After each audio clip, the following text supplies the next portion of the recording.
नमस्कार दोस्तों, हम फिर से लेकर आ चुके हैं आप लोगों के लिए सुबह की सभी ताज़ा और बड़ी खबरें। फटाफट अंदाज में एक एक कर बताएंगे आपको आज देश और दुनिया से क्या बड़ी खबरें निकलकर सामने आ रही हैं। लेकिन उससे पहले दोस्तों एक नज़र डालेंगे सुर्खियों पर। प्रधानमंत्री नरेंद्र मोदी के ऊपर गरजे राहुल गांधी, बोले मणिपुर के लोगों की हालत बद से बदतर। आपको बता दें, राहुल के मणिपुर जाते ही सियासत गर्म हो गई है। वहीं पर अगली बड़ी खबर में हम आपको बताएंगे, गृह मंत्री अमित शाह ने नीतीश कुमार को बोला पलटू राम तो भड़क गए नीतीश, बताएंगे आखिरकार क्या मुंह तोड़ जवाब दिया है। वहीं पर अगली बड़ी खबर में हम आपको बताएंगे, राहुल गांधी के मणिपुर पहुंचते ही संबित पात्रा बौखलाया, राहुल गांधी के दौरे पर उठाए सवाल।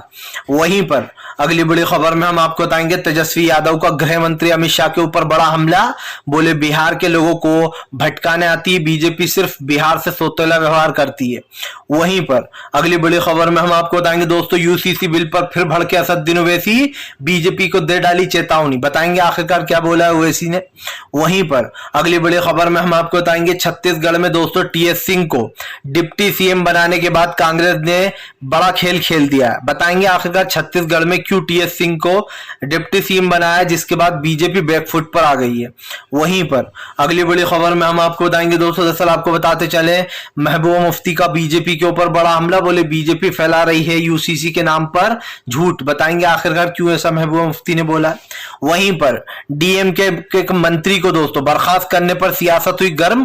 दरअसल आपको बता दें, तमिलनाडु में डीएमके के जो एक एमएलए थे उनको बर्खास्त कर दिया गया था। अब इस पर सियासत हो गई है क्योंकि राज्यपाल के पास ये अधिकार नहीं होता है। हालांकि इसको वापस भी ले लिया गया है, लेकिन बताएंगे क्यों ये पूरा मामला गरमाया है। वहीं पर अगली बड़ी खबर में हम आपको बताएंगे, गृह मंत्री अमित शाह के बयान के ऊपर आपको बताते चले मचा है घमासान, आरजेडी और जेडीयू दोनों बीजेपी के ऊपर हमलावर हो गई है। वहीं पर अगली बड़ी खबर में हम आपको बताएंगे दोस्तों, दरअसल आपको बताते चले, मणिपुर की हिंसा को लेकर अखिलेश ने साधा बीजेपी पर निशाना, बोले लगभग 2 महीने से परेशान हो रहा है मणिपुर के लोग। तो तमाम खबरें दोस्तों फटाफट अंदाज में देंगे, एक एक कर देंगे। फिलहाल खैर चलिए बढ़ते हैं सबसे पहली और सबसे बड़ी खबर की ओर। दरअसल आपको बताते चले दोस्तों, प्रधानमंत्री नरेंद्र मोदी के ऊपर मणिपुर से गरजे राहुल गांधी, बोले यहाँ के लोगों की स्थिति बेहद खराब। दरअसल दोस्तों राहुल गांधी इस देश के सबसे बड़ा नेता बन गए, ये मानकर चलिए। अब तक जो सरकार नहीं कर पा रही थी दोस्तों, जो सरकार मणिपुर जाने से तक डर रही थी, जो प्रधानमंत्री नहीं कर पाए दोस्तों, वहां पर राहुल गांधी पहुंच गए। आप समझिए, एक देश का प्रधानमंत्री अब तक मणिपुर नहीं गया है। जब मणिपुर के लोगों से वोट लेना थे दोस्तों, तो प्रधानमंत्री फौरन पहुंच गए थे रैलियां करने। लेकिन आज जब मणिपुर मुसीबत में है, जल रहा है, लगभग 2 महीने से जल रहा है, तो प्रधानमंत्री गायब है। सवाल ये उठता है, क्या राहुल गांधी वाकई में अब इस देश का दोस्तों सबसे बड़ा चेहरा बन गए? क्या राहुल गांधी के ऊपर इस देश की जनता को अब विश्वास होने लगा है? क्या राहुल गांधी ही वो नेता है जो अब इस देश की कमान संभालेंगे? और इन सारे सवालों के जवाब दोस्तों राहुल गांधी के मणिपुर के दौरे ने दे दिए। जिस तरीके से मणिपुर के लोग राहुल गांधी को देखकर रोने लगे, भावुक होने लगे, वहां के बुजुर्ग, महिलाएं और खास कर दोस्तों छोटे बच्चे, हर कोई राहुल गांधी को वहां देखकर खुश था। हालांकि पहले राहुल गांधी को वहां जाने से रोका गया, लेकिन राहुल गांधी काफिले के बजाय हेलीकॉप्टर से वहां पर पहुंचे। आपको बता दें, ये सियासत गर्म होने के बाद बीजेपी बैकफुट पर आ गई है। सवाल ये उठता है कि राहुल गांधी जब मणिपुर जा सकते हैं तो प्रधानमंत्री नरेंद्र मोदी क्यों नहीं? आप भी जानते हैं कि मणिपुर में दोस्तों 2 महीने से क्या हो रहा है। और सवाल सिर्फ इतना सा भी नहीं है, राहुल गांधी के मणिपुर जाते ही सियासत गर्म हो गई है। संबित पात्रा के पेट में दर्द होने लगा है। सवाल यह है कि आज राहुल गांधी वहां पहुंच गए तो हमारे देश के प्रधानमंत्री यहां क्या कर रहे हैं?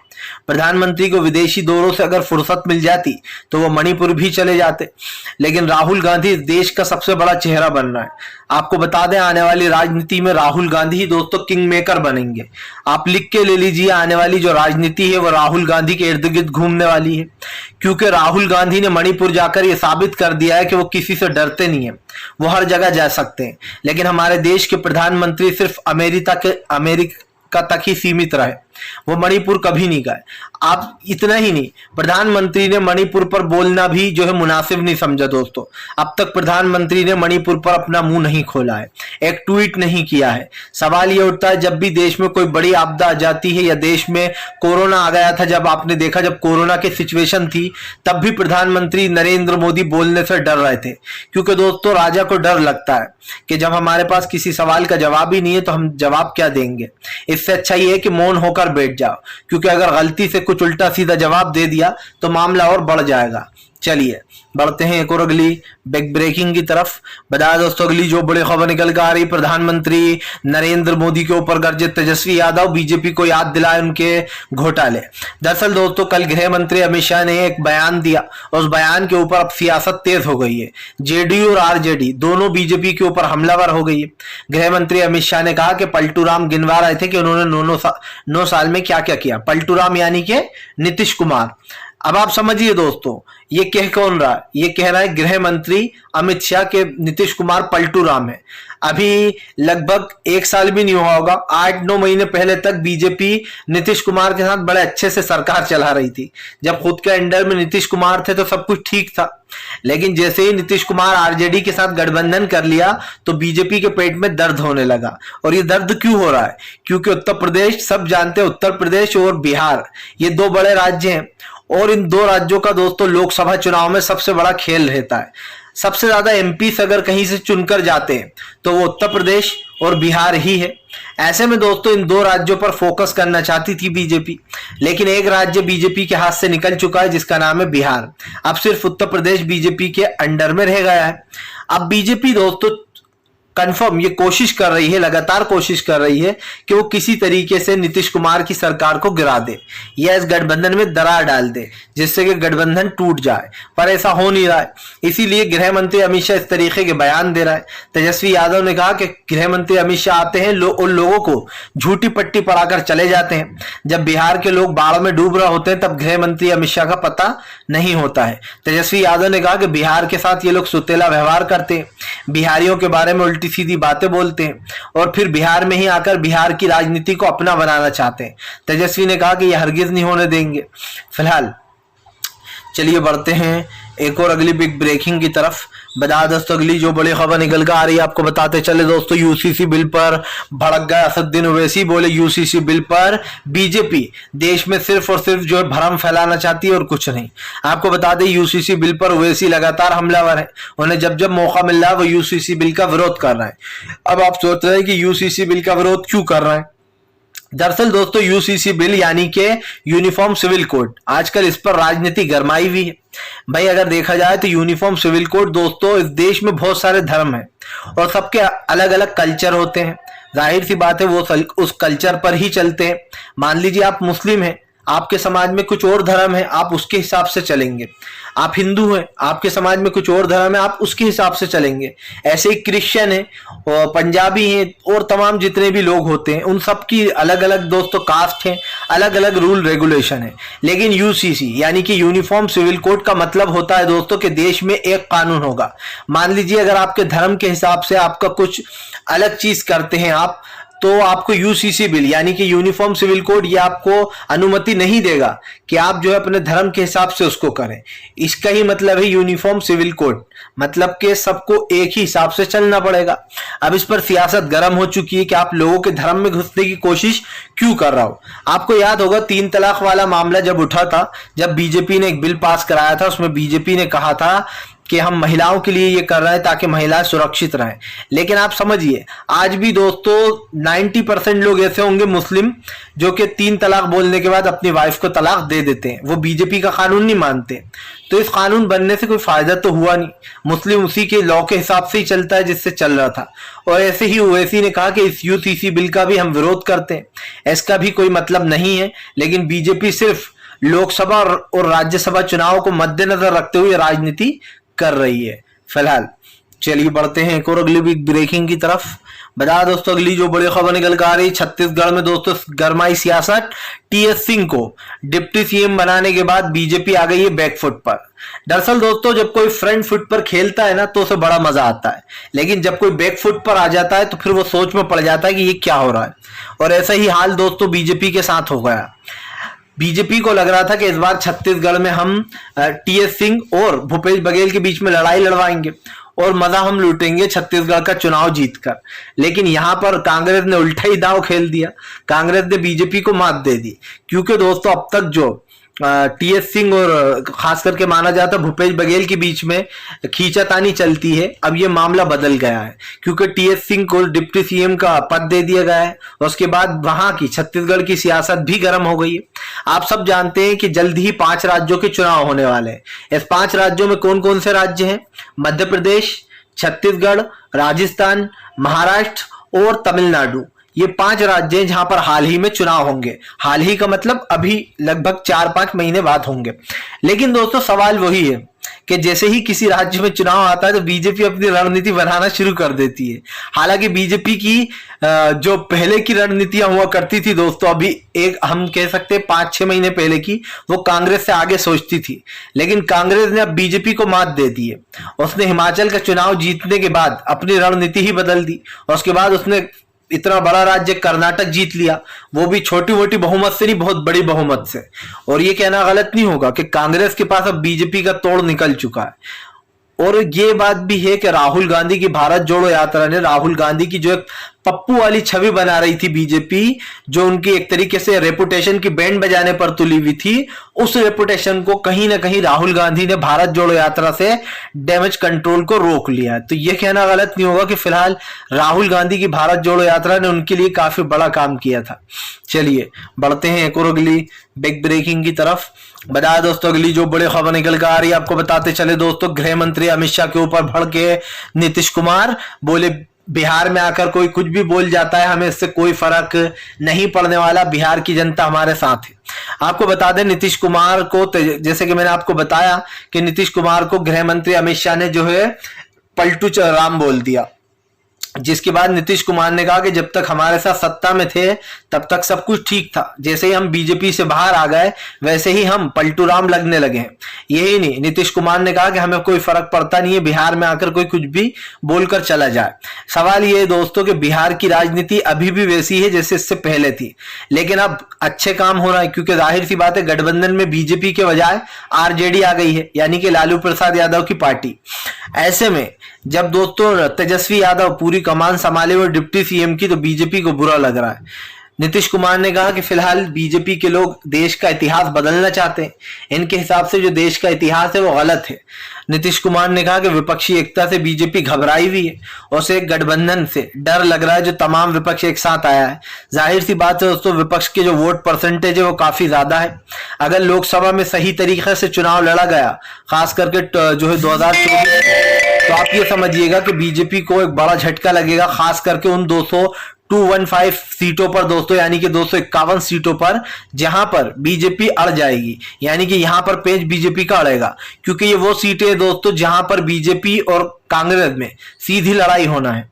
और ऐसे में ये 251 सीट जो है दोस्तों, इसमें कहीं ना कहीं बीजेपी फेल होती हुई नजर आ रही है और इसीलिए बिहार की राजनीति में कहीं ना कहीं अमित शाह ने एंट्री मारी है।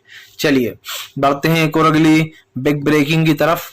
बताया दोस्तों अगली जो बड़ी खबर निकल कर आ रही है, आपको बताते चले दोस्तों, राहुल गांधी के दौरे का ममता बनर्जी ने किया समर्थन। बोले मणिपुर को बीजेपी ने छोड़ दिया अपने हाल पर।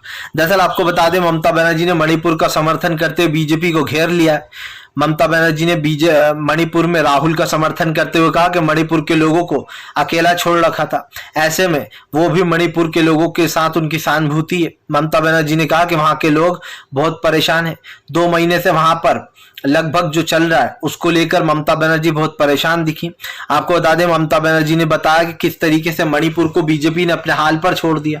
ममता बनर्जी ने कहा कि प्रधानमंत्री के पास अमेरिका घूमने का टाइम है, लेकिन वहां के लोगों से मिलने का टाइम नहीं है। जाहिर सी बात है दोस्तों, सरकार की नीतियां, सरकार के फैसले हमारे और आपके खिलाफ भले ही हो, लेकिन जनता के खिलाफ नहीं होना चाहिए, क्योंकि जो जनता आपको वोट देकर उस गद्दी पर, सीट पर बिठाया जिसने, आपने उसको अपने हाल पर छोड़ दिया। मणिपुर के लोग 2 महीने से, आप समझिए, किसी ने अपने बेटे को खो दिया, किसी ने अपनी माँ को, किसी ने बाप को, उसके बावजूद भी मणिपुर शांत नहीं हो रहा है। अभी भी बीजेपी के नेताओं के घर फूंक दिए जा रहा है और बीजेपी हाथ पे हाथ रखकर बैठी हुई है। और इसीलिए बीजेपी क्या, गृह मंत्री अमित शाह हो या प्रधानमंत्री नरेंद्र मोदी, मणिपुर पर बोलने से डर रहे हैं। राहुल गांधी के जाने के बाद ममता बनर्जी ने भी उनका समर्थन किया और मणिपुर की हिंसा को निंदनीय बताया है। हालांकि ममता बनर्जी ने इसका जिम्मेदार बीजेपी को ठहराया। उन्होंने कहा कि बीजेपी जो देश में नफरत बांट रही है, जो हिंदू मुसलमान की वाणी कर रही है, ये सब कुछ उसके कारण ही हुआ है। ममता बनर्जी ने बीजेपी के ऊपर आरोप लगाते हुए कहा कि बीजेपी देश में हिंदुत्व की राजनीति करती है, जिसका असर दिखाई देता है मणिपुर पर। आपको बता दें, मणिपुर में जो हिंसा हुई है उसको दोस्तों कहीं ना कहीं अब इससे भी जोड़ा जा रहा है। फिलहाल चलिए बढ़ते हैं एक और अगली बिग ब्रेकिंग की तरफ। बजाय दोस्तों अगली जो बड़ी खबर निकल कर आ रही है, आपको बताते चले दोस्तों, महाराष्ट्र की सियासत में आ गया भूचाल। दरअसल आपको बताते चले, डीएमके के एक जो है यहाँ पर मंत्री को बर्खास्त कर दिया गया है। और बर्खास्त किसके द्वारा किया गया है दोस्तों? राज्यपाल के द्वारा। आपको बता दें, तमिलनाडु में डीएमके के एक मंत्री को बर्खास्त करने पर संजय रावत भड़क गए। संजय रावत का कहना है कि ये तो भगत सिंह कोश्यारी के भी बाप निकले। भगत सिंह कोश्यारी यानी कि दोस्तों महाराष्ट्र के राज्यपाल। आपको तो पता ही होगा कि हर जगह राज्यपाल जो है वो केंद्र सरकार नियुक्त करती है, यानी कि ये केंद्र सरकार के अंडर होता है कि वह हर राज्य में अपना एक राज्यपाल बिठा सकती है। और उसने दोस्तों क्या कर रखा है, क्योंकि जाहिर सी बात है राज्यपाल तो सब बीजेपी के ही हैं, भले ही राज्य में सरकार किसी की हो, अलग की हो, लेकिन जो राज्यपाल है वो बीजेपी नियुक्त करती है, क्योंकि केंद्र में अभी वही है। ऐसे में दोस्तों अब राज्यपाल बीजेपी के एजेंडे पर काम करते हैं। राज्यपाल ने डीएमके के एक मंत्री को बर्खास्त कर दिया, जिसके बाद सियासत गर्म हो गई। विपक्ष ने आवाज उठाई कि आखिरकार राज्यपाल को किसने यह हक दे दिया कि वो जो है एक मंत्री को बर्खास्त कर दे, क्योंकि राज्यपाल के पास दोस्तों कुछ लिमिटेड ही वो होती हैं पावर्स जिनका वो यूज कर सकते हैं। लेकिन राज्यपाल ने, आप समझिए, बिना सोचे समझे एक मंत्री को बर्खास्त कर दिया। इससे ये साफ दिखाई देता है कि बीजेपी अपना कानून चलाती है। जब राज्यपाल के पास ये पावर ही नहीं है, जब उसके पास दोस्तों आप समझिए ये वो ही नहीं है, क्या बोलते हैं, उसके पास ये पावर, या फिर यूं कह दें कि उसके पास ये अधिकार नहीं है, तो आप बिना अधिकार के कैसे इस चीज को कर सकते हो? आपके पास जब अधिकार ही नहीं है तो आपने कैसे एक मंत्री को बर्खास्त कर दिया? इसका मतलब तो यही हुआ कि आप कहने को तो एक राज्य के राज्यपाल हो, लेकिन आप एजेंडा बीजेपी का ही चला रहे हो। आप कर वही रहे हो जो बीजेपी आपसे करवाना चाहती है। ऐसे ही राजस्थान में हो रहा था। राजस्थान में वहां के राज्यपाल ने पूरी कोशिश की कि वो किसी तरीके से अशोक गहलोत की सरकार को गिरा दे, लेकिन अशोक गहलोत ने भी धूल चटा दी थी बीजेपी को, और वो वाकई में काबिले तारीफ था। फिलहाल चलिए बढ़ते हैं एक और अगली बिग ब्रेकिंग की तरफ। बता दोस्तों अगली जो बड़ी खबर निकल कर आ रही है, आपको बताते चले दोस्तों, प्रधानमंत्री नरेंद्र मोदी के ऊपर गरजे अखिलेश यादव। बोले उत्तर प्रदेश में कोई लॉ एंड ऑर्डर नहीं है, सब कुछ फेल हो चुका है। दरअसल दोस्तों चंद्रशेखर रावण के ऊपर गोली चलने के बाद सियासत गर्म है। जहां एक तरफ चंद्रशेखर रावण ने सीएम योगी आदित्यनाथ का इस्तीफा मांग लिया है, तो वहीं दूसरी तरफ अखिलेश यादव ने फिर से उत्तर प्रदेश की कानून व्यवस्था पर सवाल खड़े कर दिए। उत्तर प्रदेश की कानून व्यवस्था पर सवाल खड़े करते हुए अखिलेश यादव ने कहा कि कृपया बीजेपी ये बताएगी कि जीरो टॉलरेंस का मतलब क्या होता है। दरअसल दोस्तों बीजेपी के नेताओं को जीरो टॉलरेंस का मतलब भी नहीं पता होगा, ये मैं आपको लिख के दे सकता हूं। क्योंकि दोस्तों जीरो टॉलरेंस का मतलब होता है कि आपके राज्य में क्राइम नाम की कोई चिड़िया है ही नहीं, यानी कि आपके राज्य में कोई क्राइम होता ही नहीं है। इसको कहते हैं हम जीरो टॉलरेंस। लेकिन दोस्तों बीजेपी के नेता के हिसाब से उत्तर प्रदेश में जीरो टॉलरेंस चल रहा है। लोग सरेआम चंद्रशेखर के ऊपर गोलियां चलाकर चले जाते हैं, बाल बाल बचते हैं, उनकी पीठ को गोली छूकर निकल जाती है। अतीक और अशरफ को खुलेआम पुलिस कस्टडी में उड़ा दिया जाता है। यही नहीं, अदालत के अंदर जो है मुख्तार अंसारी का एक शूटर जो था उसको खुलेआम मारकर चले जाते हैं, और आप कहते हो कि जीरो टॉलरेंस है। जीरो टॉलरेंस का मतलब अगर आपको पता होता तो शायद आप ये कभी नहीं बोलते कि जीरो टॉलरेंस है, क्योंकि दोस्तों सब जानते हैं कि जीरो टॉलरेंस का मतलब होता है क्राइम का कोई नामो निशानी नहीं है राज्य में। और ऐसा कोई सा राज्य नहीं होगा खैर जहां पर क्राइम नहीं होता है, लेकिन इतना क्राइम भी नहीं होता जितना उत्तर प्रदेश में हो रहा है। और ये साफ दिखाई दे रहा है, दिन दहाड़े लूटपाट हो जाती है, दिन दहाड़े लोग बंदूकें निकाल लेते हैं, गोली बम चल जाते हैं, तो फिर आप जीरो टॉलरेंस की तो बात करें ही ना। इसीलिए अखिलेश यादव ने बीजेपी को जमकर घेर लिया, और ये सारी बातें अखिलेश ने बीजेपी के ऊपर बोल दी।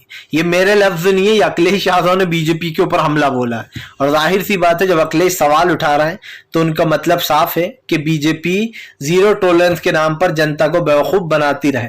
फिलहाल वीडियो अच्छा लगे तो कृपया इसको लाइक कीजिए, चैनल पर पहली बार आए सब्सक्राइब करके पास में एक बेल आइकन